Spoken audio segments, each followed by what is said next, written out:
surtout toi qui est une femme. Est-ce que tu as déjà été confrontée à des commentaires sur ton physique Je sais qu'il y a des filles qui sont grandes qui ont beaucoup plus de mal à l'accepter. Moi, j'ai toujours trouvé ça génial en fait d'être grande. Et c'est parti pour le podcast Reborn numéro 10. Aujourd'hui, on reçoit Pauline Mailleux. Enchantée.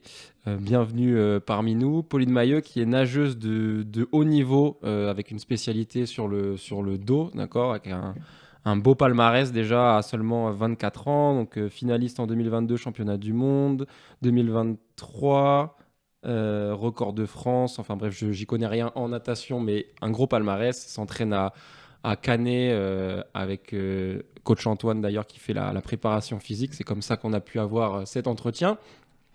Et donc du coup, on va essayer de découvrir un petit peu sa vie aujourd'hui, voir un petit peu comment s'entraîne un athlète de haut niveau, sachant qu'en plus en natation, on doit concilier vie perso et vie pro puisque il n'y a pas c'est pas un sport reconnu Ouais, voilà. comme certains autres sports où on peut vraiment vivre que de ça. Par peut-être Ouais, quelques voilà. athlètes qui vivent des sponsors finalement Ouais, voilà, c'est ça. C'est les sponsors. plus que du sport en lui-même, même si au final faire un record du monde, etc., ça rapporte.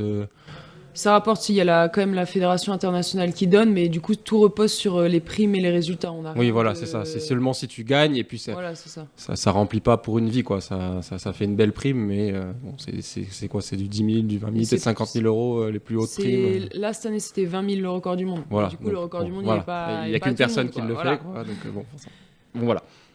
Du coup, on va voir un petit peu comment toi, tu arrives à faire ce sport et à haut niveau et à passer énormément d'heures et en même temps essayer de vivre en même temps. Du coup, est-ce que déjà, pour commencer, tu pourrais nous raconter à quel âge tu as commencé, d'où ça vient et puis à quel moment tu t'es dit, OK, je veux faire ça à haut niveau? Alors du coup, bah, j'ai commencé un peu comme tout le monde à vouloir apprendre à nager. Mes parents ils m'ont mis très jeune dans l'eau. Puis j'ai continué parce que mes frères et sœurs en faisaient. Je me suis mis un peu au water polo parce que mon frère en faisait. Et au fil du temps, je faisais les deux. Et puis j'ai eu une blessure à l'épaule, donc je me suis concentrée sur la natation. Après, j'ai toujours été compétitrice, donc je suis tombée là-dedans directement dans les compétitions. Et le haut niveau, c'est venu parce que bah, on m'a conseillé d'aller dans un pôle. Et comme bah, j'adorais nager, j'adorais la compète, bah, c'est venu un peu malgré moi, quoi. Ouais, c'est parce que tu avais des bons résultats, quoi. Voilà, c'est ça. On t'a envoyé dedans, tu y allais et puis tu t'es lancé, quoi. Ouais, voilà. Bah, c'est venu. L'amour pour la natation et pour le haut niveau est venu plus dans les années, quoi. Je me suis pas dit quand j'ai commencé à nager, je vais devenir championne Ouais. olympique, je vais faire ça, quoi. Et du coup, ça te plaît, la rigueur que ça demande, etc. et tout, c'est quelque chose que tu aimes Bah, bien? ouais, c'est surtout ça en fait qui m'a plu au début. C'est comme je Ouais. suis quelqu'un d'assez rigoureuse, qui aime les choses carrées et la compétition, donc c'est ça qui m'a plu dans la natation. Ouais, surtout la natation, c'est vrai que c'est Ah, très rigoureux comme entraînement, très très répétitif. Faut vraiment aimer faire en boucle la même chose, quoi. ouais. Et du coup, pour que les gens ils se rendent un petit peu compte ce que c'est le haut niveau en natation, est-ce que tu peux nous décrire un petit peu une journée type, ou peut-être plutôt une semaine, vu que tu as des cours en même temps, si c'est ça, tu à Ouais, l'université? voilà, c'est ça.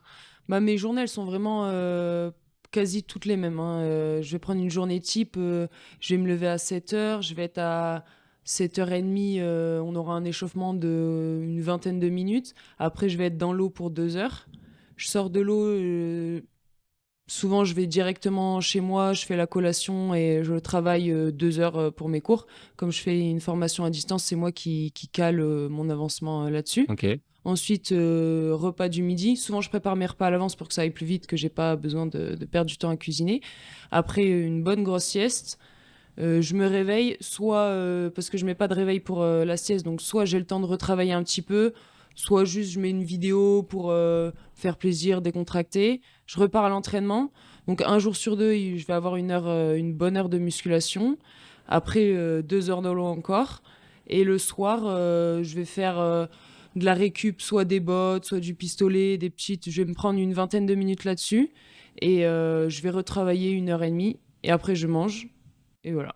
Ok, La donc tu journée as au est là. moins 4 heures dans l'eau, 1 heure de muscu et une demi-heure de récup et 3 heures ou 4 heures facile à bosser sur tes cours, quoi, Ouais, voilà, c'est dans ça. une seule journée. Ouais.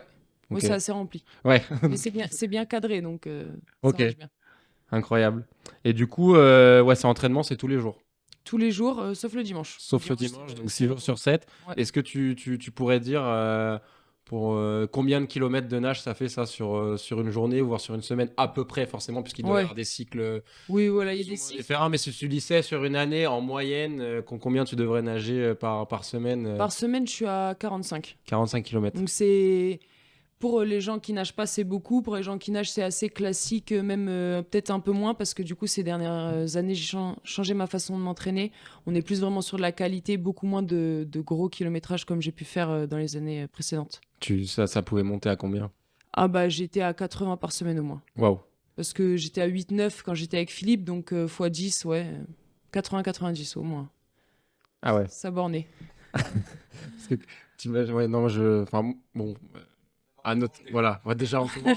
Après, à notre niveau, bon, on est tous les deux, avec Antoine, on est tous les deux maîtres nageurs, donc on a nageoté un petit peu. Ouais. 80 km, c'est monstrueux. Est-ce que t'as des jours off, sur tes jours off, est-ce que t'es relâché ou t'es encore focus sur la natation? Est-ce que peut-être il y a des semaines où tu le relâches complet? Est-ce que ça c'est possible? T'as des vacances? Comment ça se passe? J'ai des vacances, j'ai 10 jours à Noël et l'été, ça dépend de quand est la compétition internationale, mais on va dire une coupure de 15 jours total, au moins. Et après, sinon, le week-end, ouais, je coupe complet. Avant, je le faisais pas, j'étais toujours focus natation que ça. Alors que maintenant, justement, c'est ce qui permet que je sois constante et performante, c'est justement d'aller faire des choses avec les potes, enfin de sortir du quotidien qui est quand même très exigeant. Mais après, j'oublie pas le fait que je suis sportive de haut niveau, donc je vais pas non plus manger que de la Oui, merde ou des tu vas choses pas comme ça. partir en boîte tous les week-ends. J'y vais pas du tout. Ça, c'est pour le coup, non. Parce que faut savoir que quand même, quand tu sors tout ça, la fatigue, le lundi, elle est là, le mardi, elle est là. Donc, Ouais, bien sûr. non, c'est sûr. Quand je disais sortie, c'est beaucoup plus chill. Mais je vais pas me prendre la tête sur mes horaires ou sur des choses comme ça. C'est quand même. Ouais, bien sûr. Avant, je pensais que le week-end, fallait que se reposer, rester dans sa maison le plus possible. Alors que justement, c'est le fait de sortir qui fait qu'on s'aère l'esprit et que ça fait du bien, quoi. Ouais. Surtout sur des sports comme ça qui sont très Ouais, c'est cycliques. chronophage, Ouais, c'est quoi. chronophage de fou, quoi. C'est très redondant, mais après aussi, j'ai la chance d'avoir un groupe dans lequel je me sens super bien, ce qui fait que bon, la pratique reste la même, mais c'est beaucoup plus agréable quand on le fait avec des gens avec qui on s'entend bien et qui a une bonne ambiance. Ouais, bien sûr, et ça, c'est pas uniquement dans le haut niveau, on le dit tout le temps. Si vous avez des partenaires pour vous entraîner, c'est C'est sûr. toujours plus intéressant. Tu as toujours été comme ça, hyper rigoureuse, hyper motivée. Tu as toujours eu la détermination à faire du haut niveau, ou est-ce que tu as plutôt eu des zones, des moments où t'avais plus envie, t'as lâché, t'es reparti est-ce que ça a toujours été que vers le haut, une ligne ascendante, ou il y a eu des creux, on va dire? Alors, déjà, de ma personnalité, je suis très rigoureuse de base, très déterminée. Dès que je fais quelque chose, un peu perfectionniste, donc j'ai envie de le faire à fond. Donc ça, c'est sûr que depuis toujours, quel que soit le sport que j'ai fait ou l'activité, j'ai toujours voulu un peu toucher l'excellence parce que c'est ce que je veux. Mais par contre, du coup, oui, j'ai eu un gros creux de 4-5 ans, donc Ah quand oui. même assez long dans le haut niveau. Quand en fait, j'ai été très forte en junior jusqu'à mes 18 ans, ça a été, on va dire 17-18 ans, super bien. Et puis après, gros creux de la vague, quand j'ai dû passer en fait chez les seniors, j'y arrivais plus du tout. Donc c'est compliqué quand on connaît les médailles internationales, les équipes de France. Bah, pendant 5 ans, je me battais pour être en finale B ou dans le top 10 français, c'était dur. Mais en fait, c'est que j'avais un peu cet instinct qui me disait que fallait que je continue, que je savais que le travail, en fait, il finirait par payer. Je pense qu'il paye toujours, donc c'est pour ça que j'ai continué. Et du coup, ouais, pendant ces 5 ans-là, t'étais moins motivé, ou c'est juste que t'avais pas de résultats Alors, pour le coup, non, la motivation, elle a toujours Ok, été. t'as Ah ouais, toujours ouais, été ouais. à fond quand même, ça c'est Ah bien. ouais. Ah oui, la motivation, bah heureusement, parce que c'est ça qui m'a fait tenir, parce que les résultats en compétition, ils étaient catastrophiques. J'étais plus très heureuse dans ma pratique, parce que forcément, on s'entraîne au final pour la compète, hein, même si le quotidien devenait de plus en plus dur, donc voilà. Mais par contre, j'ai tenu parce que j'étais motivée, sinon c'est sûr que ça Voilà. aurait T'es lâché. resté motivé, même si t'avais pas Ouais. de résultats. À aucun moment, tu t'es dit, bah, je crois que j'aurai jamais de résultats parce que là, maintenant, j'en ai pas tout de suite, quoi. Non, parce qu'en fait, j'y croyais vraiment très très fort. Et après, j'ai ce truc qui fait que c'est pas fréquent chez les nageurs, mais j'adore le quotidien d'un nageur, j'adore nager. Donc en fait, mon quotidien me plaisait, c'était juste que j'arrivais pas à m'épanouir en compétition et aussi en dehors de la vie de nageur, je savais pas ce que c'était. Donc comme ça allait pas à la natation, rien n'allait. Donc je pense que le fait d'aimer m'entraîner, ça m'a aidé beaucoup. Ouais, ça, c'est important D'aimer charbonner d'aimer fort. ce qu'on fait, ouais, Ouais, voilà. de ouf. Dans ton parcours, du coup, t'en as parlé un petit peu avant. Tu as été amené du coup, à bosser avant avec donc Philippe Lucas, qui est, bon, je pense que c'est l'entraîneur le plus connu Ouais, de en natation. natation en France, peut-être même. Le seul, je Ouais, pense. ouais, d'ailleurs, c'est le seul c'est vrai que c'est le seul qui est connu par les gens qui ne nagent pas, en Ouais, tout ouais. cas. Parce Oui, que c'est sûr. voilà, après, sinon, pour les gens qui nagent, on doit en connaître plein d'autres, je suppose. Du coup, comment tu as commencé à travailler avec lui? À quel âge? Alors du coup, j'ai fait, après ma première année de licence, donc j'avais 18 ans. En fait, j'étais arrivée à un moment où j'avais fait 4 ans à Fort-Romeu en pôle et on faisait beaucoup de techniques, tout ça et moi je suis très, acharnée du travail. Je voulais nager pour nager, en fait et du coup, je me suis dit, quoi de mieux qu'aller chez Philippe parce que c'est quelqu'un qui est connu pour, travailler très dur et mentalement, qui te renforce. Aussi, j'avais beaucoup, de problèmes de confiance en moi et c'est un entraîneur qui joue vachement là-dessus, qui parle beaucoup avec son nageur, il m'a beaucoup appelé, il m'a vendu du rêve et moi j'y ai cru à fond et du coup j'y suis allée là-bas parce que j'avais besoin de confiance en moi et j'avais besoin de poser le cerveau et juste nager en fait. Ok, et du coup, c'était quoi du coup, quand tu l'as vu au final en live, enfin, quand tu l'as vu parce que ça, c'était à distance, je suppose, les échanges Ouais, au ouais, au début. début, ouais. Et du coup, après, quand tu l'as vu, c'était quoi les premières impressions sur les entraînements, etc. au début? Je l'ai trouvé beaucoup plus humain que ce qu'il paraît parce qu'en fait, au final, il est proche de ses nageurs. Je veux dire, il vient beaucoup demander comment ça va ou en fait, il a son personnage très, très fermé, très dur, mais à côté de ça, quand même, il se soucie du bien-être de ses nageurs. Donc, moi, ma relation avec lui, elle était vraiment super, quoi. Ok, donc il Avec n'y lui. a, y a rien eu au final à Non, gérer sur sa personnalité. non, Non, après, fallait, fallait s'adapter au personnage, mais c'était pas si dur que ça, quoi. voilà, c'est ça. Il y avait les excès de colère, tout ça. C'est lui, Ouais, en fait. après c'est les Mais entraîneurs de club.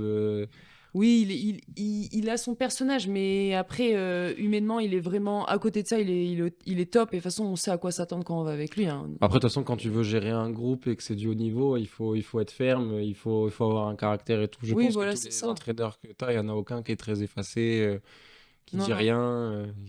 Non, c'est sûr. Après, vraiment, il y a l'image qu'on donne de lui sur les réseaux qui l'a fait connaître, en fait. Oui, Et il y a sa vraie image qui est quand même différente de celle quand on est à l'intérieur, quand on ouais, vit avec ouais. lui, quoi. C'est surtout, je pense que c'est surtout qu'il a des bonnes.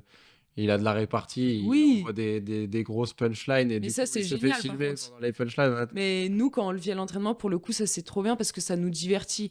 Les entraînements avec Philippe, alors la natation, c'est très chronophage, mais avec lui, c'est encore pire. Il va t'envoyer sur un 6 x 1000.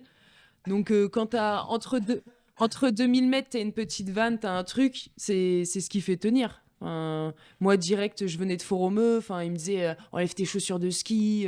Là, t'as la caravane, dégage. Enfin, des trucs. Mais en vrai, on sait que c'est comme ça et ça nous fait tous rire. De toute façon, on y passe tous. Donc, Ouais, voilà. il y en a une particulière qui t'a bien fait rire. Ah, vraiment, il les a enchaînés tous. Mais après, moi, j'aime bien aussi ces petits excès de colère. Il t'envoie un pouls dans la gueule, tu sais pas pourquoi, comme ça. Mais il en a fait pas mal, quoi. Ok. Au-delà de l'humain, est-ce que ces méthodes d'entraînement, elles étaient vraiment différentes de ce que tu avais fait avant ou au final, Oui, ouais. c'était totalement différent. C'était ce que je venais chercher, c'était de la borne pour de la borne, quoi. Il y avait vraiment, Ok, donc c'est lui, c'est on beaucoup de nageait volume, quoi. ouais, beaucoup de volume et peu de variation d'intensité. On est vraiment sur une allure haute intensité, mais qu'on peut pas tenir, enfin qu'on peut tenir longtemps. Donc il y avait Ouais. vraiment pas de sprint, il y a pas d'aéro basse, c'est que de l'aéro très haute et on varie pas les nages, quoi. On fait du crawl, Ouais, ouais. un Est-ce que peu de tu penses patte. que ça t'a apporté cette méthode? Euh, T'aimerais, t'en garderais de ce format d'entraînement ou pas trop au final? Euh, non, pas du tout. Ouais, Mais je regrette pas de l'avoir fait parce que du coup, je sais que ça me correspond pas du tout. Parce ok. que mon corps a pas tenu. Enfin, physiquement, ça allait pas. Et de toute façon, pour mes spécialités, c'est pas ce qu'il faut. Spécialités qui sont du coup? Du coup, le 100-200 dos. Ok, donc c'est Donc, plutôt voilà. court, Plutôt court explosif. par rapport à ce qu'il entraînait lui. Mais après, ça m'a permis d'avoir un niveau aéro qui est vraiment supérieur par rapport aux autres personnes de mon niveau et de ma spécialité.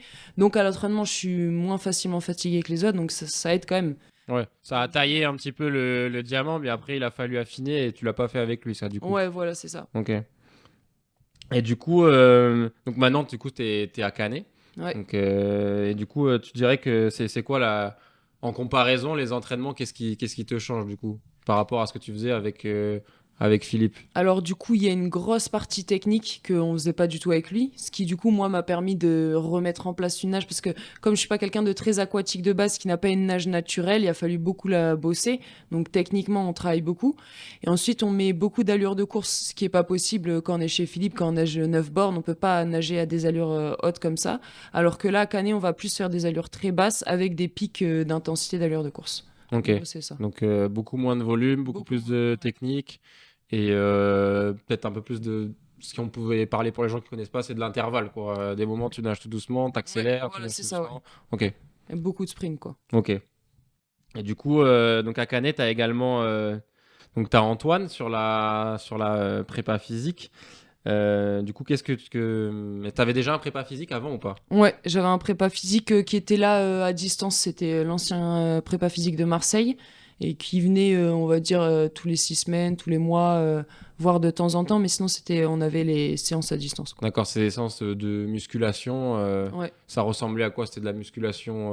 des drop sets, des clusters, des trucs comme ça. Mais beaucoup de charges, beaucoup de poids, très prenant physiquement. Du coup, dans l'eau, après, c'était Ouais. compliqué. C'était un peu du bodybuilding au final, quasiment quoi. Bah, c'était trop, quoi, en fait. Ouais. Enfin, en tout cas, par rapport à ce qu'on veut faire dans l'eau après, c'était pas possible parce qu'il y avait trop de fatigue musculaire. Même sur le lendemain, pour faire une série après, c'était compliqué. Nerveusement, physiquement, c'était pas. Et est-ce que tu avais l'impression que les mouvements, la vitesse à laquelle tu faisais les mouvements, ça avait de l'impact sur ce que. Euh, Bah, j'y pensais pas trop, en fait. Ouais. Je pense que c'est le problème aussi, c'est qu'il y avait peut-être pas assez de lien avec la pratique de la C'est ça. natation en Au elle-même, final, quoi. c'est ce que on en parle nous aussi de temps en temps.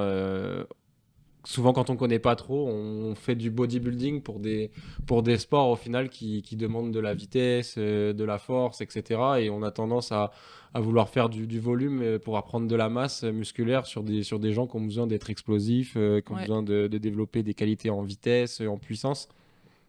C'est une erreur hyper commune, on voit ça donc quasiment même enfin il n'y a pas que vous, hein, à très haut niveau, même sur des équipes de France. Ouais, parce que on se dit bon, on va faire de la muscu, on va. Mais après, c'est aussi notre façon de s'entraîner dans l'eau qui a changé, donc il a fallu adapter la muscu Ouais. en conséquence. Parce que avant dans l'eau, on était un peu dans ça aussi, on en faisait trop, trop, trop, et du coup, en muscu trop, trop, trop. Du coup, bah, on a changé la natation. Il fallait que la prépa physique s'adapte aussi, quoi. Et du coup, maintenant, donc que tu as Antoine avec la prépa physique, c'est quoi la différence par rapport à avant? Qu'est-ce que tu as vu qui a changé sur la prépa? Qu'est-ce que vous faites maintenant? Du coup, il y a pas. Moi, les gros changements que je note, c'est notamment sur le travail de gainage, de stabilité du corps et tout. Ça, du coup, ça se ressent énormément dans l'eau parce qu'il y a beaucoup de fluctuations dans le milieu, donc on a besoin d'être très gainé. Donc, on a quand même une bonne partie de ça. On a le gros travail de la respiration aussi. Comme ça, c'est Antoine qui l'a lancé un peu parce que dans l'eau, on a quand même beaucoup de phases d'apnée. On a une respiration qui est pas du tout naturelle par rapport à hors de l'eau. Donc, on a beaucoup travaillé là-dessus. Et après, de mon côté aussi, il y a eu beaucoup d'adaptations au niveau de ma blessure à l'épaule, qui fait que je pouvais pas faire de décès ou n'importe quelle poussée. On a beaucoup travaillé là-dessus. Et voilà, donc je dirais qu'il y a moins de poussées pour pousser, en fait, et c'est plus transférable dans l'eau, quoi. Ok, donc plus de mouvements fonctionnels, entre guillemets, je pense, pour le gainage. Je sais pas si c'est ça. C'est ça, ok, ouais.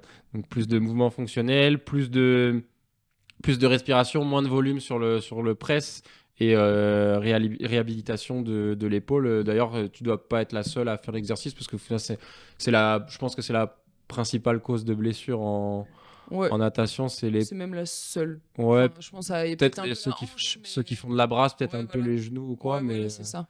Mais ouais, du coup, bah, il y a cette partie où on a fait quand même pas mal de renfort épaules. Mais après, moi, par exemple, pendant que les autres, ils faisaient du DC, je faisais que des pompes ou en iso ou quoi. Mais c'est un truc où j'avais peur parce que j'étais aussi quelqu'un qui aimait pousser lourd, pousser fort.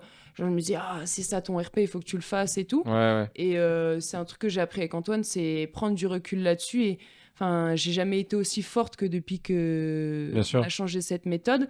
Dans l'eau, je pousse plus, alors que hors de l'eau, j'ai pas fait mes RP depuis hyper longtemps parce que on n'est pas là juste pour pousser. Ah, oui, donc ERP, Voilà, pour quoi. ceux qui connaissent pas, c'est les reps max, donc c'est Ouais, le les max. RM, quoi. Et le DC, c'est le développé couché, donc assis sur le banc, je presse la barre. Oui, de toute façon, ça aussi, on en a parlé précédemment dans quelques posts il y a pas longtemps. Faut remettre en ligne de mire l'objectif, c'est quoi? Est-ce que c'est d'être fort au développé couché ou est-ce que c'est d'être fort dans l'eau? Est-ce que le développé couché, c'est le seul moyen d'être fort dans l'eau? D'ailleurs, les appuis, on en parlait ça aussi il y a pas longtemps, les appuis, c'est pas tout à fait les mêmes et tout. C'est Ouais. difficile de mesurer quel impact ça va avoir. Tu vois, au final, toi, t'en as pas fait, et tu t'es jamais senti, Ah non, non. Vraiment, tu t'es jamais senti aussi forte. c'est fou, ça fait peur au début. Et même quand j'en parlais avec d'autres personnes, ils disaient, mais tu fais plus de. Il y a un moment où je faisais plus de muscu sur les bras. J'avais le sacrum qui bougeait tout le temps, donc on faisait plus de squats. Et à aucun moment, on Ça a t'a senti. impacté Non, dans l'eau, non, quoi. non, non, Non. parce que du coup, l'adaptation était vraiment bien faite. Je faisais pas rien à côté, hein. Oui, Les bien autres sûr. faisaient leur muscu, mais moi, j'avais quelque chose. Et du coup, c'était hyper bien C'est quand adapté. même. Parce que c'est très nerveux au final. Si t'entraînes ton système nerveux, si t'entraînes ton système respiratoire Ouais, et ouais, que tu es capable de développer des watts, peu importe comment, tu vas réussir à t'en sortir dans l'eau. ouais, c'est sûr. Et puis surtout, ce qu'on a travaillé, c'est que j'ai eu la chance, je suis arrivé ça fait 3 ans maintenant, et il y avait un objectif d'année olympique. Et en fait, on a pu travailler en se projetant sur 3 ans. C'est-à-dire que souvent, les problèmes qu'il y avait, c'est que, qu'on discutait aussi avec l'entraîneur, c'est qu'il me disait, ouais, mais là, il faut qu'il soit fort, là, il faut qu'il soit fort, là, il faut qu'il soit fort. Je dis, oui, mais à un moment, il faut bien le créer, cette force. Ok, là, tu me dis, c'est important, on va faire l'effort, un peu comme les petits bains qu'il y a eu là actuellement, il fallait performer, mais on avait 6 semaines, donc on a brûlé peut-être quelques étapes, mais je lui dis, par contre, après, si tu veux qu'il soit fort pour se qualifier pour les Jeux ou autres, il va falloir accepter de relâcher, de redescendre un petit peu, de peut-être pas maxer sur des périodes qu'on va retrouver en début d'année, mais par contre, le but, c'est de le construire pour la fin d'année. Et ça, c'est ce que j'ai essayé aussi de leur faire bien comprendre, c'est que euh, si tu veux être bon pour les Jeux, ben, tu peux pas. T'es pas l'athlète, t'es pas le meilleur, t'es pas Michael Phelps non plus. Donc il va falloir accepter d'avoir des phases où ben, ça va être difficile, va falloir attendre, va falloir faire, et puis après il va falloir accepter de rebondir et pour aller chercher les échéances un petit peu plus, les plus grosses échéances, quoi. Ouais, bien sûr, de toute façon, sur le sport de haut niveau, peu importe le sport, quand tu prépares une échéance, il y a toujours des moments où forcément, enfin, tu dois construire toutes ces étapes-là. T'es dans des creux où tu es moins fort, en fait, parce que tu es en train de construire et que tu as délaissé peut-être certaines qualités qui sont importantes à la performance et au pic que tu vas réinsérer plus tard avec de l'intensité. Et du coup, ce qu'on a retrouvé aussi, c'est que il revenait souvent des vacances. En fait, c'est-à-dire qu'il progressait sur une année, mais il repartait presque l'année principale, le début d'année, il repartait presque au même niveau que l'année d'avant. Oui, normal. Donc, ouais, mais du coup, le but, ça serait de potentialiser, de garder, même d'avoir un meilleur niveau et de pouvoir repartir dessus. Et des fois, même, ils revenaient ils étaient partis sur des max traction à 10-12 et ils revenaient avec un max à 6, tu vois. Donc, au final, tu avais ces Ouais. 4-6 semaines de préparation. Ben, c'était pas pour devenir meilleur, c'était pour retrouver le niveau que tu avais au début, en fait. Donc, du coup, en fait, tu perdais vachement de temps et ça, ils ont vachement bien compris. Et même s'ils savent qu'ils sont en vacances et qu'il y a 4 semaines, ben, il y a de la muscu et tout ça, il faut Ouais, le on maintenir. continue à se maintenir, même si le volume il est plus bas, quoi. Ouais. Ok. Tu dirais que sur ta réussite, la préparation physique, ça a eu quel impact cette année? En vrai, si tu devais jauger le travail que tu as fait, par exemple, le fait que tu changé, enfin, je sais pas si cette année ou ça fait combien de temps que tu es retourné à Canet, Ça fait 5 ans, mais du coup, 3 ans qu'on a vous avez changé changé de façon de s'entraîner, de quoi. façon de s'entraîner. Tu dirais que par rapport à ces 3 dernières années, l'impact que ça a eu, la prépa physique et l'impact que ça a eu, le changement d'entraînement, tu mettrais ça à comment? Genre, tu dirais que ça a beaucoup impacté tes performances, le fait de changer la prépa autour de la natation, ou c'est plus l'entraînement, ou c'est les deux conjoints Moi, je pense que à part égale? les deux, en fait, vont ensemble parce que le fait d'avoir changé la muscu m'a permis d'être meilleure dans l'eau. Parce que le fait que, du coup, les muscus sont moins impactantes fait que, du coup, je peux répondre dans l'eau. Le fait que je puisse transférer ce que je fais dans la muscu, que je sente vraiment qu'il y a un réel impact. Donc, oui, j'ai vraiment senti le travail de respiration, tous les travails neuro qu'on fait, la routine qu'on a mis en place avec Antoine à l'échauffement. Il y en a beaucoup qui la regardent, qui se disent, parce qu'il y a plein de choses que des nageurs ne connaissent pas, qui sortent un peu de l'ordinaire. Mais cette routine, elle est vraiment, elle est idéale, quoi. On a construit quelque chose de fort et Ça, je sens qu'en compétition, ben, ça m'a vraiment permis d'arriver. Je suis dans l'eau, je suis prête à y aller, quoi. Ok, donc ça a quand même un fort impact la prépa physique sur ton sport, alors même en ayant déjà un très bon niveau, quoi. Ouais, c'est sûr. Bah, en tant que sprinteuse, du coup, sprinteuse à moitié, hein, mais quand même, Oui, bah, la prépa physique, elle a un impact, ouais. oui. Peut-être un plus que sur ceux d'endurance, tu penses? Oui, oui, plus. Ouais. Bah, parce que eux, ils vont plus faire de bornes et ils auront moins, je pense, Ouais, ils ont besoin de beaucoup de relâchement et Ouais. de VO2, quoi. Ils ont moins de recrutement musculaire, quoi, que nous. Ouais. La question qu'on se posait, c'est-à-dire, c'est pour refaire faire de la muscu, mais leur faire faire des ergos, de refaire un peu en fait ce qu'ils vont faire dans l'eau, bah, autant qu'ils aillent nager dans l'eau et qu'ils le fassent pas en fait sur terre. Pour eux, c'est un petit peu différent parce qu'on peut travailler la puissance avec les ergos, ces choses-là. Mais c'est vrai que pour les demi-fondeurs, on n'a pas forcément encore trouvé la recette magique et je sais pas si forcément en muscu il y en a une. Certes, travailler un peu la force et tout pour avoir des, comme tu en l'avais mis dans le post que tu as fait il y a pas longtemps, que la force était important pour tout. Mais c'est vrai que pour les demi-fondeurs, il y a le gros du travail quand même se fait beaucoup dans l'eau, quoi. Sur eux, voilà, sur le start, sur les coulées, sur les poussées, là c'est Bien des sûr. qualités. Si tu sautes haut, si tu pousses fort, ben, après oui, il faut que tu le retransmettes dans l'eau, mais si tu pousses fort, ben, tu vas aller plus loin que les autres sur le plongeon. Donc ça c'est indéniable. Un mec qui fait du 1500, qui gagne 1 mètre sur la poussée au start, c'est bien. Mais si derrière il n'est Oui. pas capable de le maintenir, ça a très peu d'intérêt, quoi. Ok. Donc du coup, beaucoup de musculation, beaucoup de temps dans l'eau. La natation, c'est quand même un physique qui bâtit. C'est comme pardon un sport qui bâtit un physique assez large, assez imposant. Pour ceux qui connaissent pas la natation ou même qui font pas du tout de sport, ça peut paraître balèze entre guillemets. Mm. Ça fait un peu peur. Est-ce que surtout toi qui est une femme. Est-ce que tu as déjà été confronté à des commentaires sur ton physique, des trucs un peu méchants, que ce soit sur les réseaux sociaux, parce que maintenant il y a les réseaux sociaux, donc Ouais. on en voit partout. Les gens ils se permettent des trucs qui se permettraient pas du tout dans la vraie vie ou même déjà dans la rue. Et puis si ça t'est déjà arrivé, comment tu gères ça Du coup, oui, ça arrive, on va dire, assez fréquemment. Déjà, rien qu'avec ma taille, ça impressionne. Et puis après, il y a les épaules, il y a ce genre de choses. Ça arrive qu'on te dise, oh, t'es carré, t'es un déménageur et tout. Mais vraiment, ça, j'y porte pas du tout attention. Même des fois, je vais dans un magasin, tu vois que la vendeuse, elle va dire, ah non, mais c'est sûr, on n'a pas votre taille, ça ira pas. Et ben, en fait, moi, je fais ce que j'aime et en plus, j'aime ce physique. Donc, ce que pensent les autres, vraiment, j'y porte pas du tout attention parce que, ben, en fait, c'est ma pratique, c'est moi, c'est mon corps. Donc, là-dessus, j'ai de la chance de ne pas faire attention aux commentaires, quoi. Ouais, ça te touche, Non. ça t'a jamais touché, même quand Ben, jamais. Je pense que après, c'est le fait d'être. t'as toujours été en groupe avec des gens qui font ça Je aussi. pense que le fait d'être qu'avec des sportifs, des grands, d'être dans une famille de grands, déjà, moi j'ai tout de suite accepté ma taille. Je sais qu'il y a des filles qui sont grandes qui ont beaucoup plus de mal à l'accepter. Moi j'ai toujours trouvé ça génial en fait d'être grande. Et bah, du coup c'est une force quoi de me dire bah, les gens ils me regardent mais bah, regardez-moi quoi. Les petits qui font des remarques c'est gentil. Il y en a d'autres ça peut être blessant mais moi en fait comme je prends ma taille et mon physique pour une force, bah ça me dérange pas du tout en fait. Ouais, au final, tant que tu as tes objectifs et que tu es bien Bah, dans c'est tes ça en baskets. fait, c'est que c'est ma vie, c'est mes objectifs et que du coup, bah, ce que les autres y pensent, ça Voilà. m'égale quoi. Comme tu as toujours été dedans, au final, ça t'a pas. Ouais, Ouais, voilà. Au final, c'est toujours ça. C'est bien s'entourer. C'est bien s'entourer, faire des gens qui font. Avec des gens qui font la même chose et qui comprennent ce que tu fais. Et après, ouais, t'as jamais de. S'il y a des gens qui comprennent pas, et ben tant pis pour eux, quoi. ouais, c'est sûr. Et du coup, quel conseil, parce que nous, on a quand même beaucoup de filles ici, oui, même ici et ailleurs, d'ailleurs, partout, qui veulent se mettre au sport, mais qui sont pas forcément, qui sont pas du tout, ou pas très peu de ces milieux-là, qui s'inquiètent du coup de recevoir ce genre de remarques, si elles commencent à se muscler. Qu'est-ce que tu leur conseillerais de faire si elles ont peur de ces commentaires-là, par rapport avec toi, avec ton Ouais. expérience? Bah, moi, je dirais que la base, c'est de faire les choses pour soi en fait, parce que du coup, la personne, ce qu'elle veut, c'est être bien dans son corps, c'est faire ce qu'elle aime en fait. Du coup, qu'elle suive ce qu'elle pense, parce que j'allais dire, il y a toujours des gens qui vont dire, ah, t'es trop mec, t'es trop gros, tes épaules sont carrées, ah, bah, t'es tout fin, t'as pas de muscles. Donc en fait, si on veut essayer de plaire aux gens, on n'a pas fini. Donc moi, je dis juste, bah, fais ce que t'aimes et vas-y quoi.